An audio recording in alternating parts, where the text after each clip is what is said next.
Okay, have you ever really, truly stopped to think about it? The fact that everything you see, everything you feel, your entire reality is all being cooked up by that 3-pound chunk of matter between your ears. It's got to be one of the biggest mysteries out there. So, how does it do it? Well, for a long time, the go-to answer has been pretty simple. It's probably the one you're thinking of right now. You know, the old story goes that the brain is basically a biological supercomputer. Limitless potential, just crunching data like some amazing piece of hardware.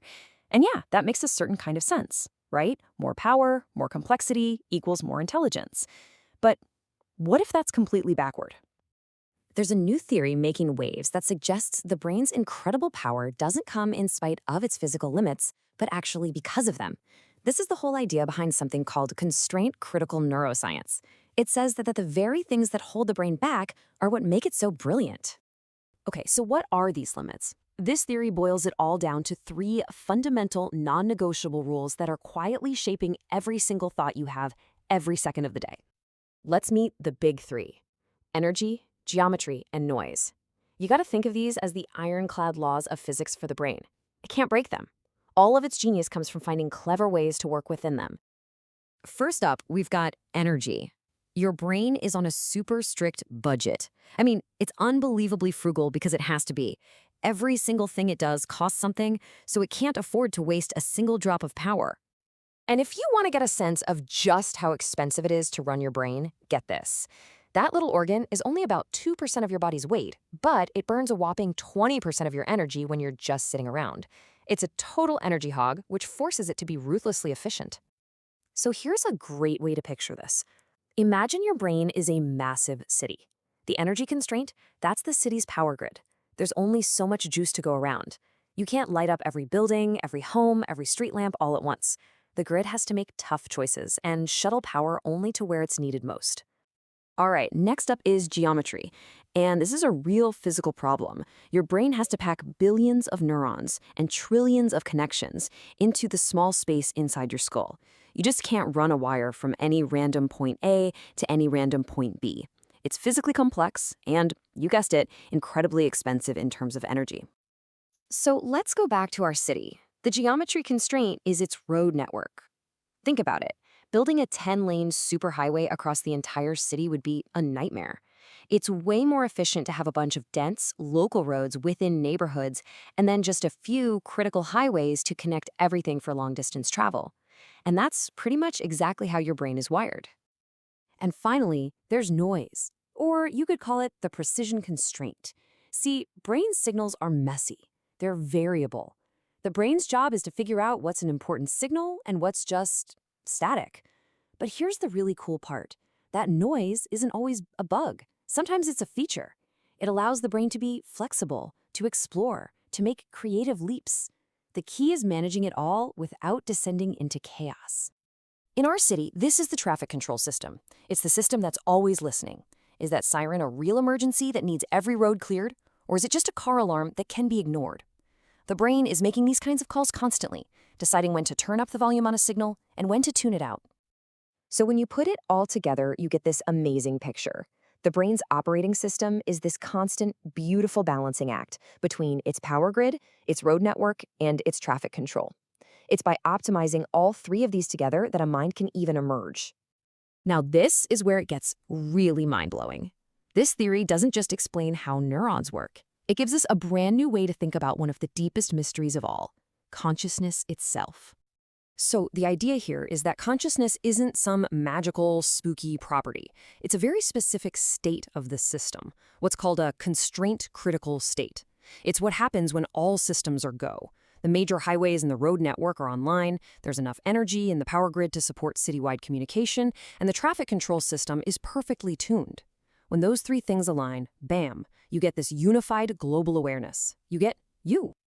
But what happens when that delicate balance is thrown off, when the system starts to break down? Well, this theory offers a really powerful new lens for looking at mental illness, not as just a chemical imbalance, but as a full-on system failure. And the difference is just night and day when you look at it this way.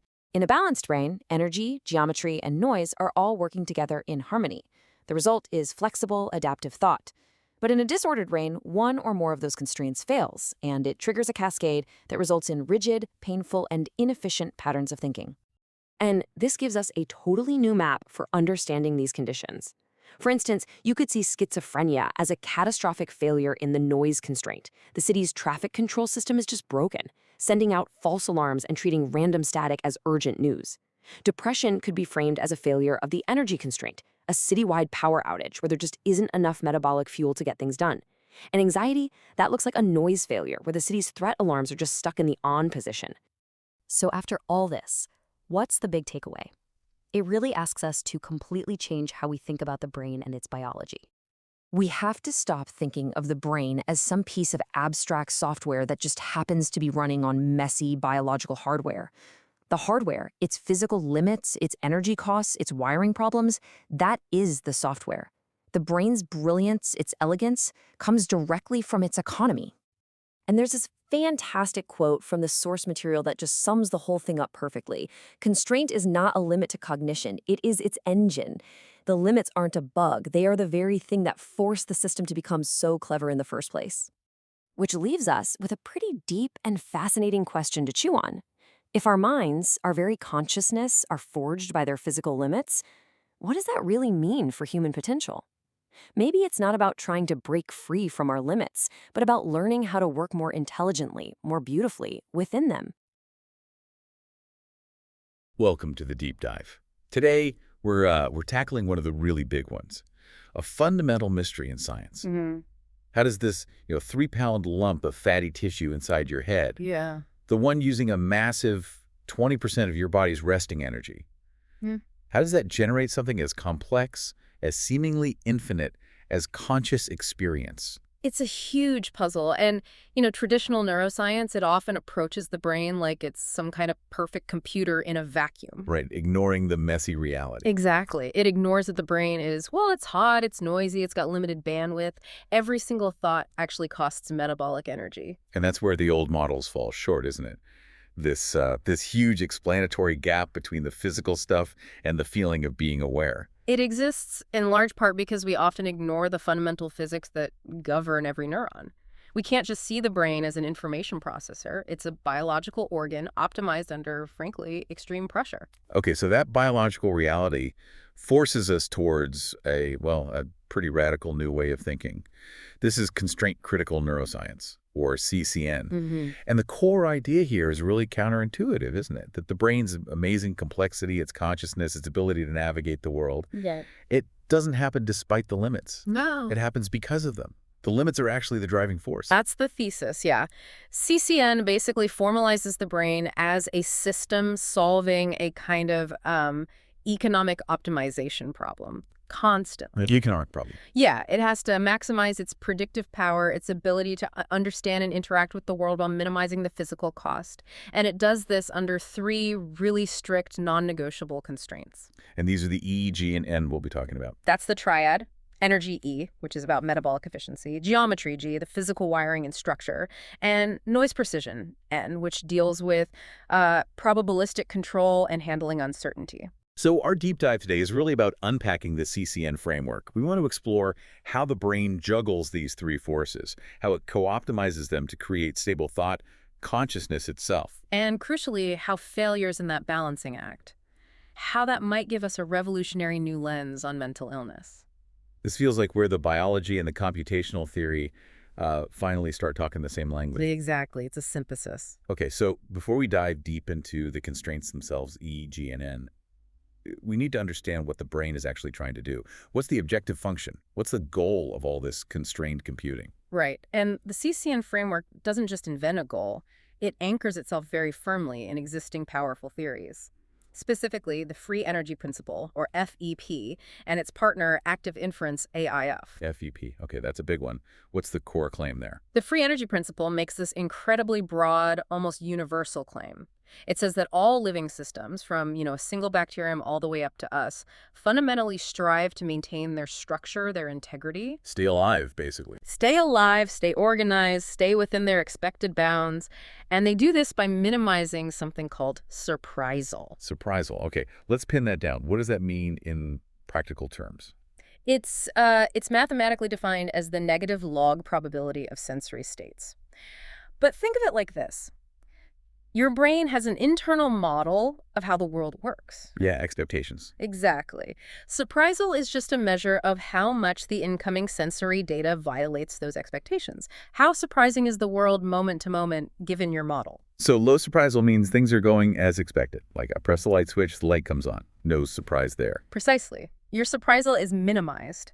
But if you flick the switch and the toaster explodes, High surprisal. very high surprisal. The brain fundamentally works to keep surprisal low, to keep the organism in predictable, viable states. It's about maintaining a low entropy, ordered existence, if you want to put it that way. But, okay, the total surprisal of everything happening in the universe.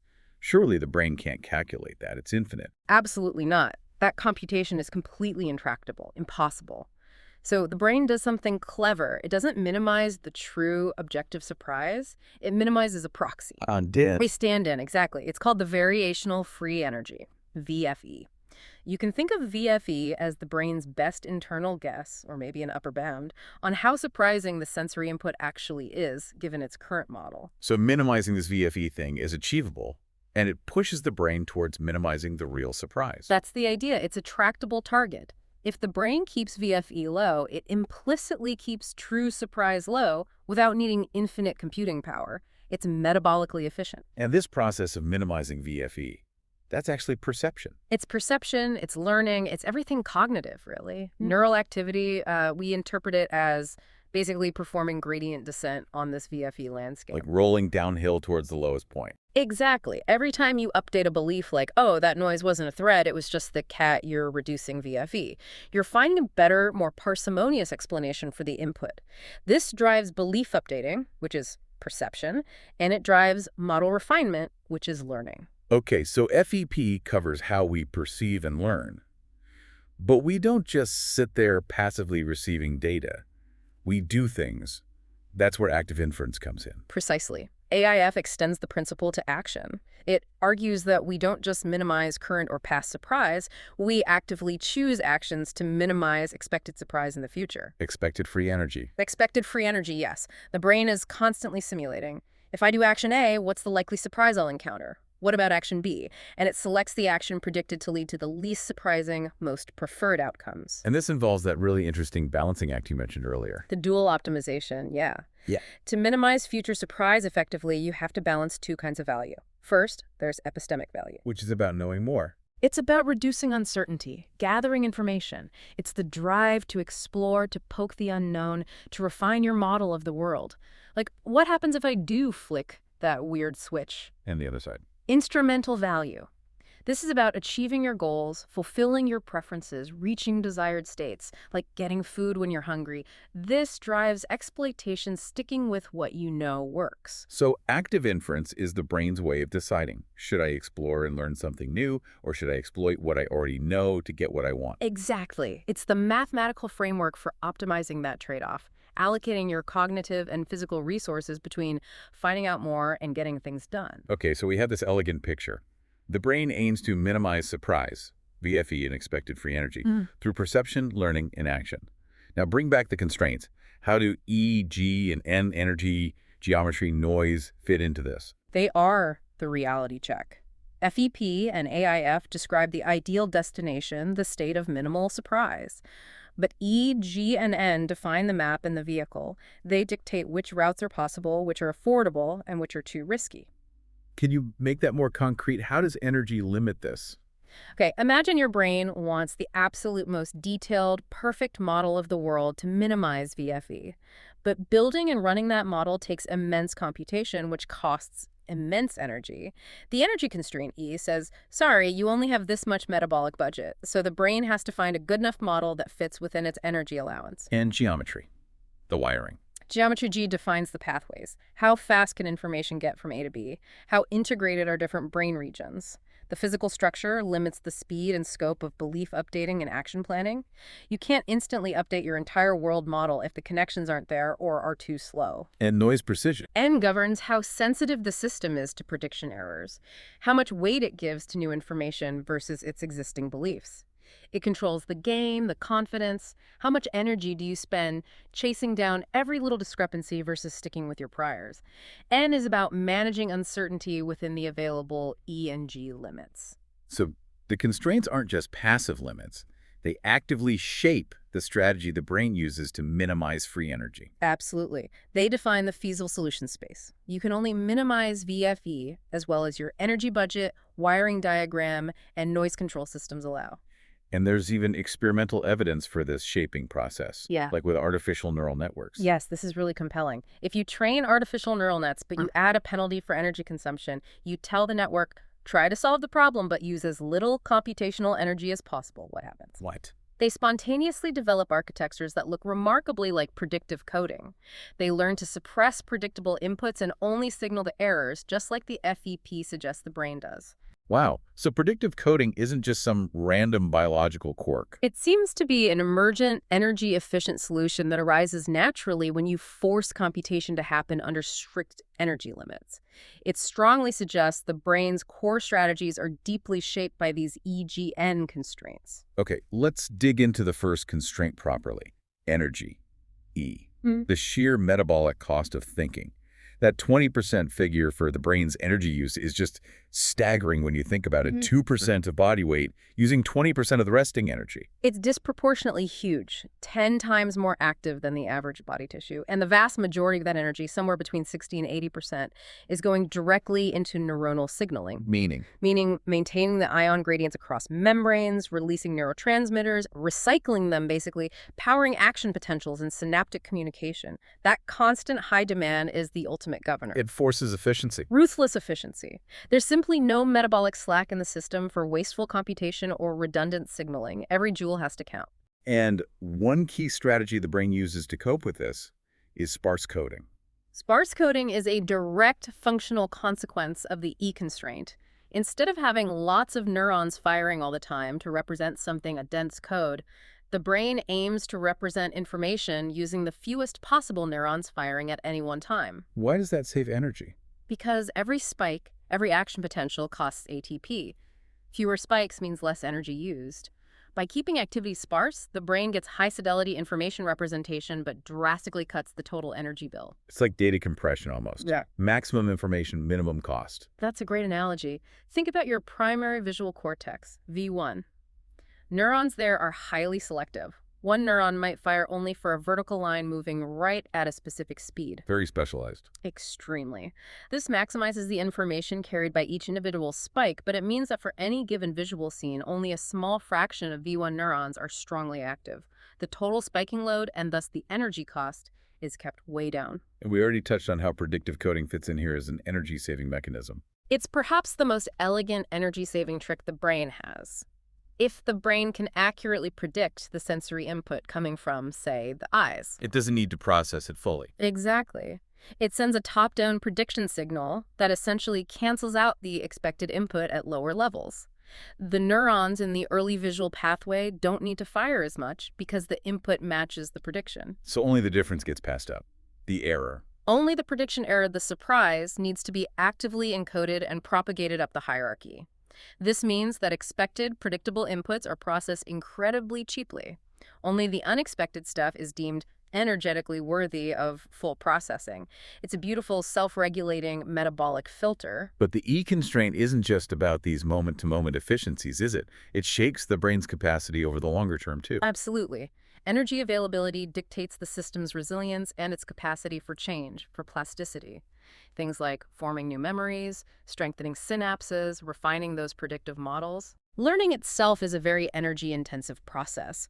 So when energy supply is compromised, think about conditions like hypoxia, chronic stress, metabolic disorders like diabetes, or even just normal aging. What happens? The brain's ability to maintain complex activity patterns and adapt its models starts to degrade. We see a reduction in functional complexity, slower processing speeds, and a reduced ability to perform flexible inference. Sufficient energy, E, is the fundamental bedrock upon which all higher cognition is built. Okay, that paints a clear picture of the energy bottleneck. Let's pivot to the second constraint, geometry, Chi-Chi. The fact that the brain is a physical object in 3D space. Right. The geometry constraint is all about the structural challenges. You've got billions of neurons that need to communicate, potentially over long distances, but they're packed into a finite skull. So space is limited. Space is limited, wiring takes up volume, and sending signals takes time. There's latency. Plus, building and maintaining long axonal wires is metabolically expensive, linking back to the E constraint. So the brain has to optimize its wiring plan. The principle of wiring economy. Exactly. There's a strong evolutionary pressure to place neurons and rut connections in a way that minimizes total wire length and volume. Mathematical models show the brain's layout is highly optimized for this. But if you only minimized wire length, wouldn't you just end up with lots of little isolated clusters of neurons that only talk to their immediate neighbors? You would. You'd maximize local processing, create highly specialized modules, but you'd completely lose global integration. The brain would be fragmented, unable to bring different pieces of information together for coherent thought or action. So evolution didn't go that route. No, it found a compromise, a mixed topology. You have dense, highly clustered local circuits where wiring cost is low, allowing for specialized processing, but these are connected by a sparser network of metabolically expensive long-range fibers. And this specific arrangement gives rise to the network structures we observe, like small world networks. That's right. The human connectome exhibits strong small world properties. High local clustering, the specialized modules, combined with surprisingly short average path lengths between any two neurons in the brain, thanks to the long-range shortcuts. It balances specialization and integration. But you mentioned some connections are particularly expensive, the rich club hubs. Ah, yes, the rich club. These are the superstars, or maybe the expensive infrastructure hubs of the brain network. Regions like the precuneus, parts of the parietal and frontal cortex, the insula. What makes them rich? They are topologically central nodes that are much more densely interconnected with each other than predicted by chance. Maintaining these connections has a very high wiring cost and consequently a high metabolic cost. Linked in Genie again. They are major energy consumers. So why have them if they're so expensive? Because they are absolutely essential for global efficiency, system resilience, and high-level cognitive functions, including consciousness. They act as central communication backbones, allowing rapid information integration and synchronization across the entire cortex.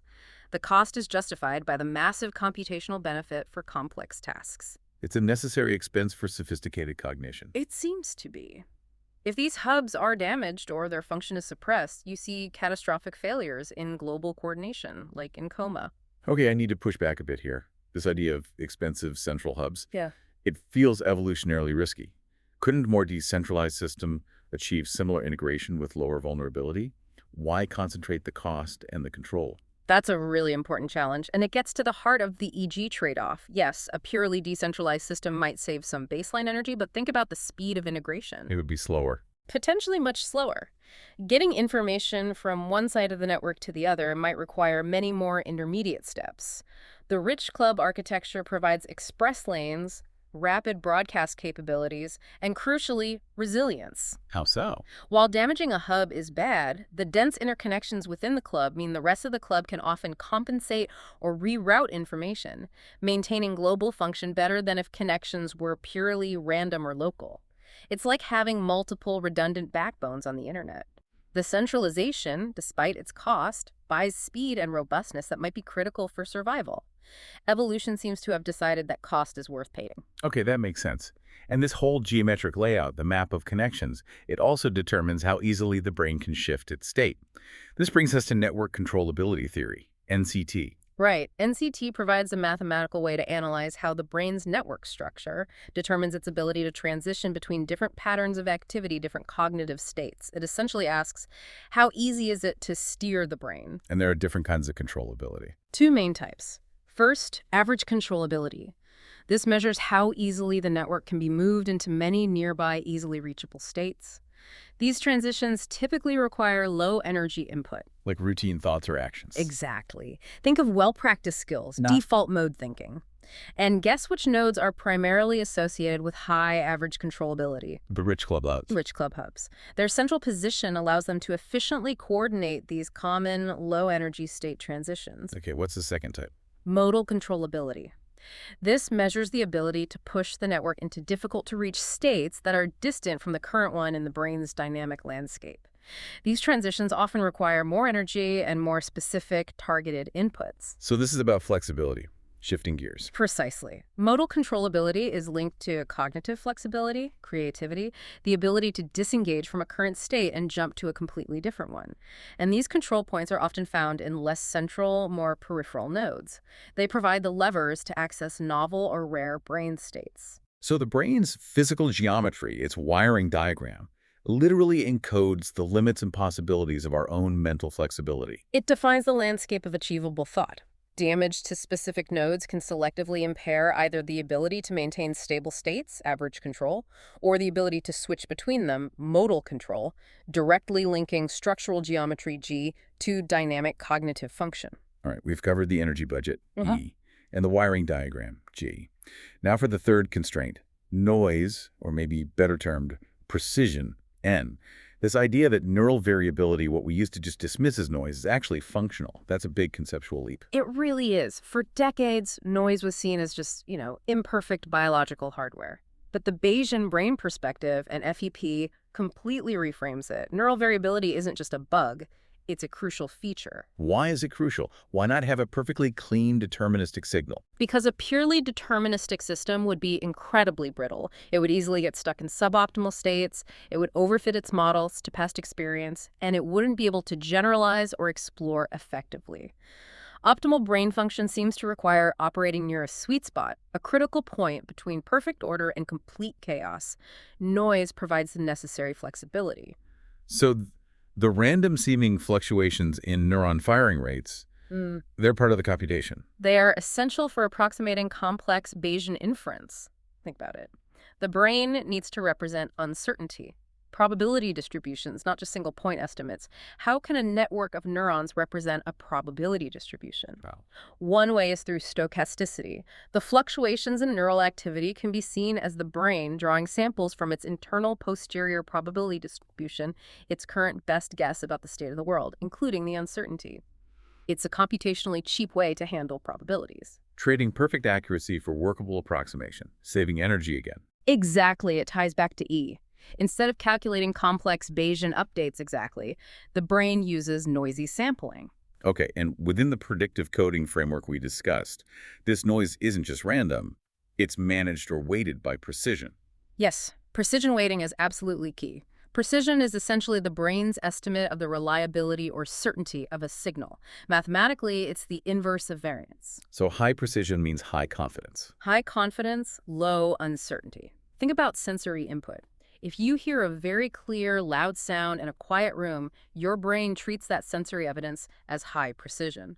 The resulting prediction error, the difference between what you heard and what you expected, will be given a lot of weight. So it strongly updates your beliefs. Strongly updates your beliefs. But if you hear a faint mumble in a noisy crowd, the brain assigns low precision to that signal.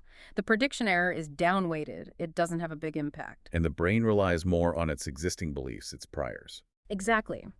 When sensory evidence is unreliable, low precision, your priors, your expectations, dominate your perception. This mechanism allows the brain to flexibly balance new evidence against existing knowledge based on estimated reliability. This sounds very much like the mechanism of attention.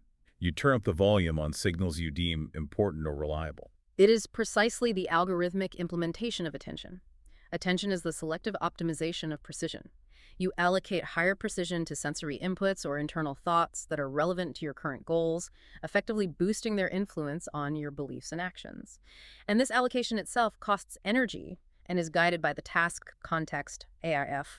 And this isn't just abstract math. This precision weighting is biologically implemented. Oh, absolutely. It's implemented primarily via neuromodulatory systems. These are systems that release chemicals like dopamine, acetylcholine, noradrenaline, serotonin. The brain's chemical messengers. Right. But they don't just carry specific content signals. They act more like global or regional volume controls.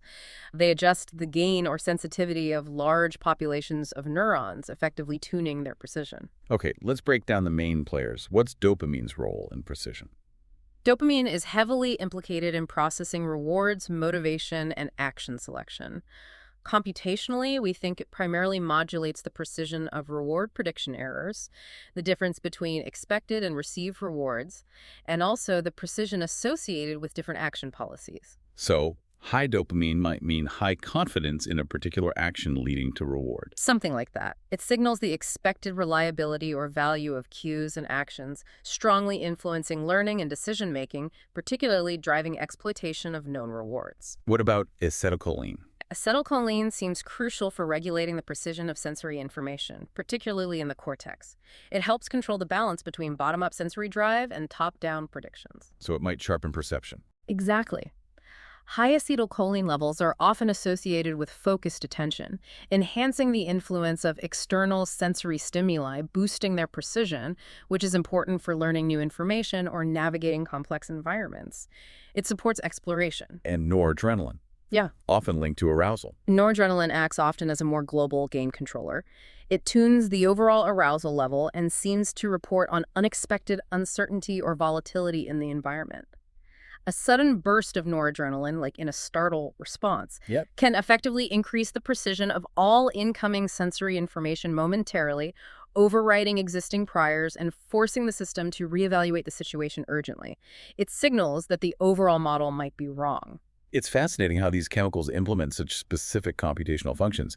And you mentioned earlier that N and G precision and geometry are coupled. Yes, this is critical. These neuromodulatory systems don't just flood the entire brain uniformly. Their source nuclei, like the VTA for dopamine or the locus coeruleus for noradrenaline, have specific projection patterns. They target certain areas. They preferentially target key topological hubs in the network, including those expensive rich club regions we talked about, G constraint.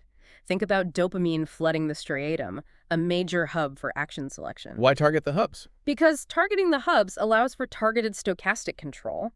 By modulating the gain precision, and specifically in these highly connected central regions, the neuromodulatory systems can efficiently influence global brain dynamics and coordinate activity across widespread networks.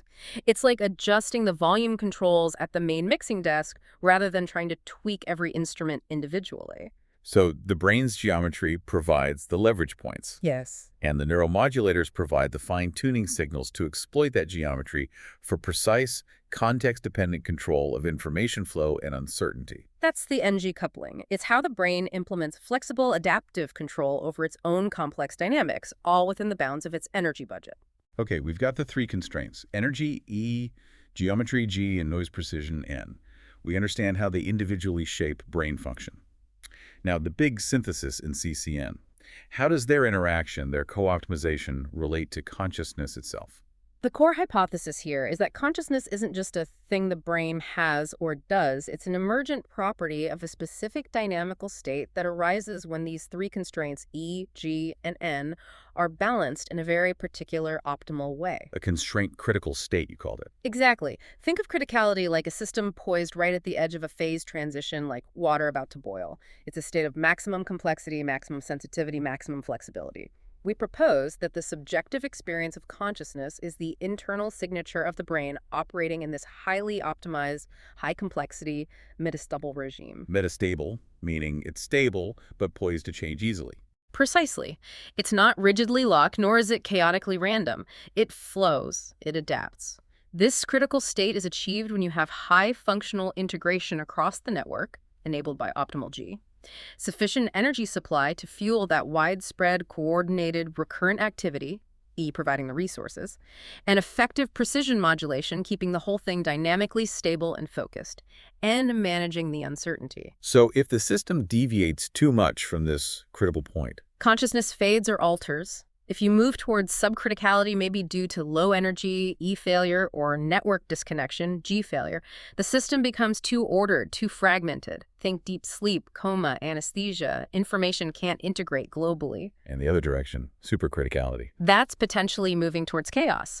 Too much excitation, maybe runaway feedback loops, perhaps linked to N dysregulation. This could manifest as seizures, maybe delirium states where there's lots of activity, but it's not organized or coherent.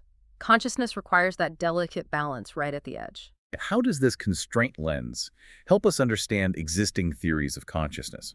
Let's take Barr's global neuronal workspace theory, GNWT. JNWT talks about conscious awareness happening when information reaches a threshold and gets broadcast globally via a frontoparietal workspace, making it available to many processes. Ignition. Ignition, yes. From a CCN perspective, that ignition looks like a targeted, temporary, and probably quite expensive metabolic event. It's a controlled surge in energy expenditure, specifically aimed at activating the rich club hubs. A deliberate violation of sparse coding. For a moment, yes. To achieve that global broadcast, you need to overcome the usual energy-saving rules and light up the central network. It's a controllability spike using energy to push the system into a specific, globally accessible conscious state. Okay, what about Tononi's integrated information theory, IIT, which focuses on fidelity, the measure of integrated information? IIT argues that consciousness is integrated information. High-file means a system is both highly differentiated, can represent many different states, and highly integrated. Its parts causally constrain each other. From the CCN view, high-fire is essentially the mathematical signature of an optimally configured network geometry. So the wiring enables the integration and differentiation. Exactly. The small world, rich club architecture produced by balancing wiring economy and functional demands creates the capacity for high finitization. Consciousness, in this view, is the experiential correlate of inhabiting this topologically complex, integrated, yet differentiated state, which itself depends on sufficient energy and stable dynamics. And there's empirical evidence linking consciousness directly to these constraints, particularly energy. Very strong evidence.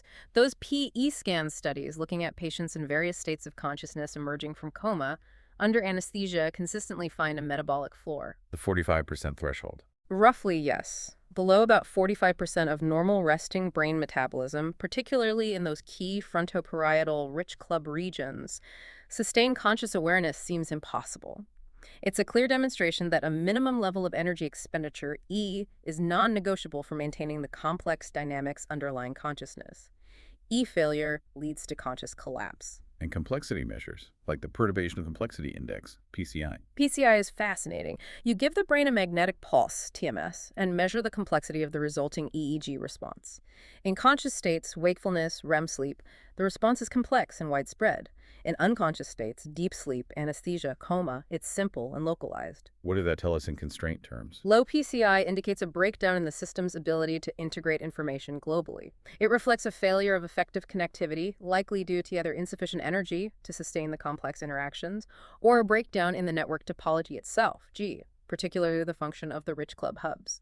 The system can't reach that critical high-complexity state. So wrapping up this section, if consciousness is this constraint-critical state, what is its ultimate function? Why did it evolve? The hypothesis is that its function is fundamentally about meta-control. Consciousness provides the organism with a high-level integrated model of itself and its environment, allowing it to exert flexible, goal-directed control over its own complex internal dynamics. Control over what, specifically? Control over high-level policy selection, making complex decisions involving competing goals and long-term consequences, integrating information from all over the brain, and crucially, control over uncertainty. Consciousness allows for metacognitive regulation, the ability to reflect on, evaluate, and adjust our own level of confidence, precision, and in our beliefs and predictions. It's the brain's way of managing its own inference process at the highest level. This leads us directly into computational psychiatry. If optimal EGN balancing enables healthy consciousness and cognition, then failures in this balancing act should manifest as specific forms of mental illness. Right. That's the core idea. Instead of thinking about mental disorders as, say, just a chemical imbalance or a set of symptoms, CCN proposes we can understand them as specific, predictable failure modes within the EGN constraint optimization system. Moving beyond description to mechanism. Exactly. It offers a potential framework for a more mechanistic, computationally grounded diagnostic approach. Okay, let's apply this. First example, schizophrenia. You frame this as precision collapse and radar drawers. Schizophrenia appears to be, fundamentally, a disorder of aberrant precision weighting, N. Specifically, there seems to be an abnormally high level of precision assigned to bottom-up sensory signals or low-level internal representations relative to top-down priors or beliefs. So the sensory world feels too real, too intense. Or internal noise gets amplified into meaningful signal. The brain loses its ability to effectively use context or prior knowledge to suppress irrelevant or noisy information. Hallucinations could be seen as sensory noise being overweighted, treated as real perception.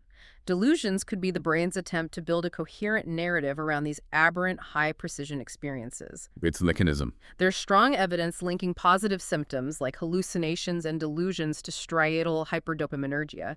Remember, dopamine modulates precision, particularly related to salience and belief formation. Too much dopamine activity acts like a faulty gain amplifier, boosting the precision of inappropriate signals. And how does the N failure cascade into G failure? You mentioned gray matter loss. The chronic N imbalance, the hyperprecision, seems to create downstream topological instability, G failure.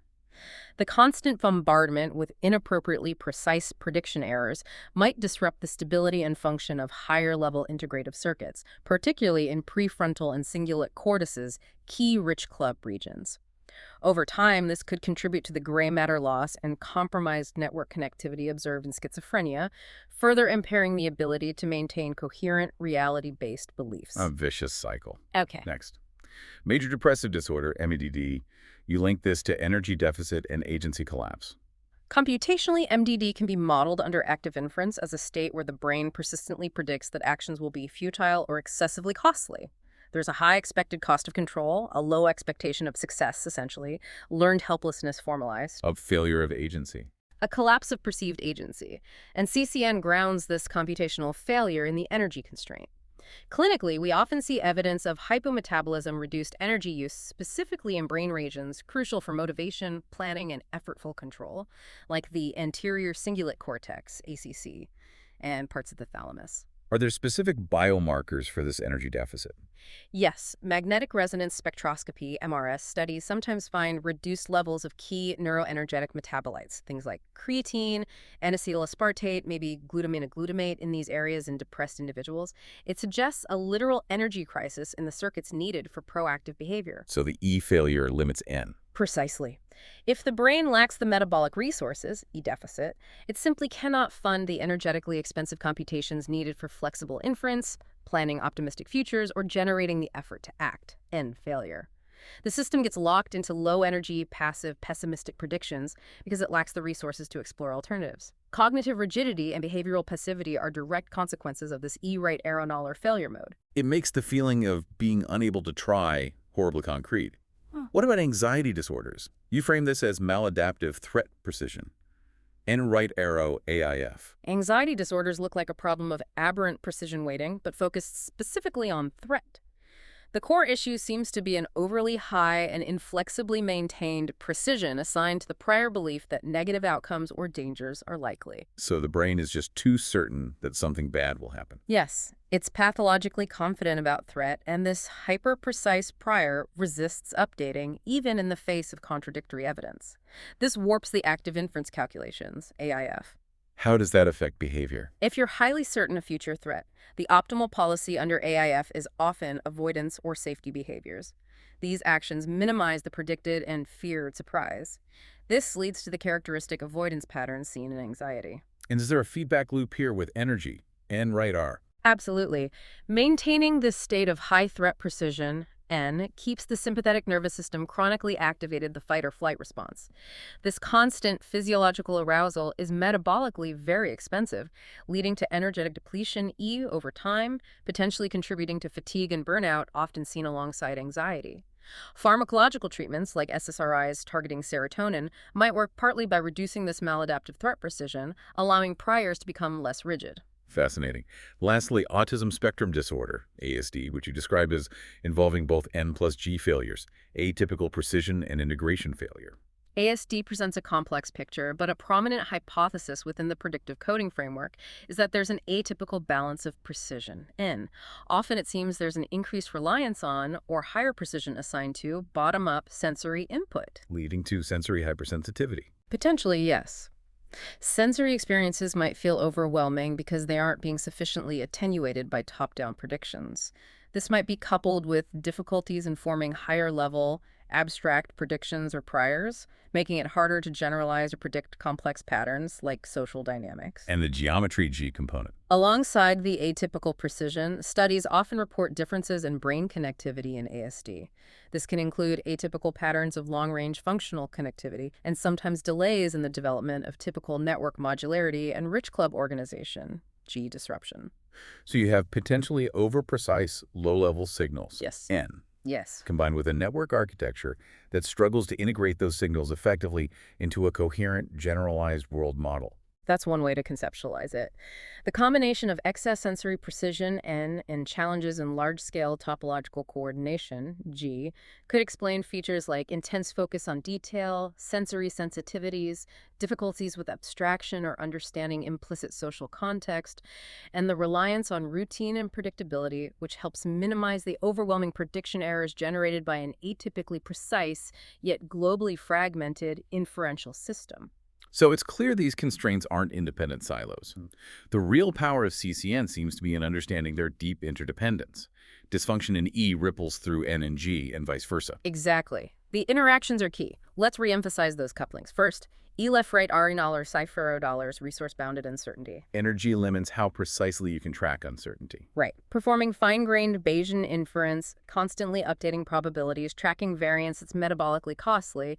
If your energy budget E is tight, the system is forced to simplify. It might default to cruder, more confident point estimates instead of full probability distributions. Leading to rigid or overconfident thinking. Yes, brittle inferences and failure. Think about how easily people make poor, impulsive decisions when severely sleep-deprived.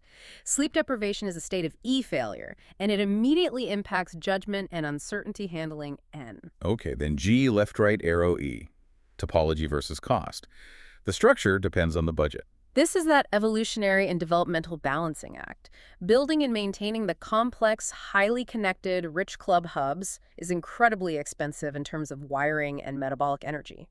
This cost is only justifiable if those hubs provide a significant computational advantage, efficient global integration, resilience. And if the energy budget shrinks. Under conditions of chronic energy scarcity, E failure, like in severe prolonged illness or perhaps advanced neurodegeneration, the brain might actually begin to disinvest from these most expensive connections. The network topology G starts to fragment because the system can no longer afford the energy cost of maintaining optimal global integration. We see this breakdown in states like coma. And the final link, N left-right arrow, gain over structure. Precision modulation relies on the network structure. This is the operational coupling. Neuromodulators, N, achieve their effects tuning precision, adjusting gain by acting on specific nodes within the network architecture, G, especially the hubs. But it also works the other way. The specific microcircuitry within a region, G, is often optimized to generate particular patterns of structured noise or variability, which is essential for certain kinds of probabilistic computation, N. If development wires up a region, atypically G failure, it might permanently limit the kinds of precision operations N that region can support. It's a tightly interwoven system. Now, to make this clinically useful, you mentioned a potential biomarker, the Constraint-Critical Efficiency Index. Yes, this is more conceptual at this stage, but the goal is to move towards quantifying this balance. The idea is to create an index, let's call it Math BBC, that captures how efficiently the brain is operating near that critical point. What would it measure? It would aim to combine measures of system complexity and integration, like FIVA related to G, perhaps measures of controllability, how easily the brain can shift states related to G and N, while dividing by measures of cost, both baseline metabolic cost, E, and the control energy needed to actually make those state transitions happen related to E and N. So maximizing complexity and flexibility while minimizing energy cost. The brain's bang for its buck. Exactly. A high math BEC would indicate a healthy system operating efficiently near criticality. A low value might indicate a move away from criticality due to constraint imbalance, potentially flagging risk or presence of illness. And importantly, this framework isn't just descriptive. It generates specific, testable hypotheses to probe these causal links. Let's quickly recap those experiments. Right. The first one tests E right P, energy dictates prediction.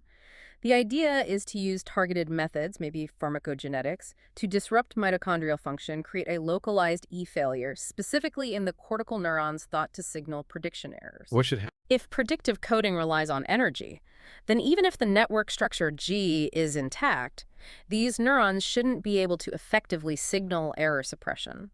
We should see a failure to cancel out predictable sensory input, directly demonstrating that prediction implementation is metabolically constrained. Proving the signal literally needs funding. Okay, experiment 2. N right trial dollar. Precision tunes controllability. This tests how neuromodulation, N, affects the ease of shifting brain states, related to G. We'd administer a drug that boosts dopamine, for example, thus increasing precision gain, N. We'd then use techniques maybe derived from NCT to measure the minimal control energy needed to shift the brain's attentional state. And the prediction. The prediction is that increasing precision N should decrease the control energy required, G-related measure. It suggests that tuning precision acts like an energetic lubricant for changing mental states, making the network more dynamically controllable without physically rewiring it. And the clinical test in MDD. This is crucial for linking the constraints to treatment. You track patients with depression undergoing therapy. You measure both their computational markers, maybe how well they learn reward contingencies, how flexible their planning is, and related metrics, and their brain energy metabolites using MRS, E-related biomarkers like glutamine and the ACC. Looking for a correlation. Exactly. Yeah. The hypothesis is that clinical improvement reflected in better computational function and recovery will directly correlate with the normalization of the energy biomarkers, E recovery. It would strongly support the idea that restoring the brain's energy budget is a necessary step for restoring flexible, optimistic inference and overcoming depressive symptoms. These kinds of experiments are vital to turn CCN from an elegant theory into a basis for targeted, mechanism-based interventions. #outro constraint is engine. Well, this has been a truly fascinating deep dive. It feels like CCN completely reframes how we should think about the brain. We started with this paradox. A finite physical organ generating seemingly infinite complexity. And the answer CCN gives is that the finiteness, the constraints, the energy limits, the geometric layout, the management of noise and precision, they aren't the problem. They are the solution. They are the architects. The brain is forced by these limits to become an incredible prediction machine, a master economist optimizing its limited resources to make the best possible sense of a complex world. It really does shift the questions we need to ask, doesn't it? It's not just which brain area lit up. No, it's what did it cost metabolically for that area to light up? What network topology allows this task to be performed with the least control energy, EEN? How is precision N being allocated right now? It forces us to ground cognition in fundamental biological and physical realities. Constraint isn't the cage, it's the engine. It forces the system into that dynamic, efficient, critical state that we experience as flexible thought and consciousness. And if consciousness really does require operating right there at that delicate edge of criticality, perfectly balancing E, G, and N, it leaves us with a pretty provocative final thought, I think. Every single thing you do, every decision, every moment of focused attention, it requires a calculated expenditure of control energy to maintain that predictive stability within these constraints. Think about factors in modern life. Chronic stress, information overload, poor sleep, maybe even diet.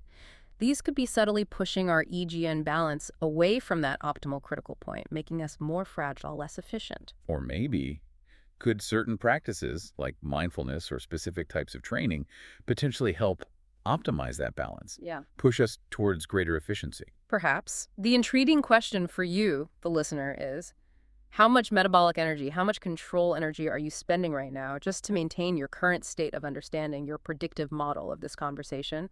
And what would it feel like if, just for a moment, you could achieve that perfect, effortless, constraint-critical efficiency? Something profound to contemplate as you navigate your own beautifully constrained, remarkably complex, predictive world. Thanks for joining us on The Deep Dive.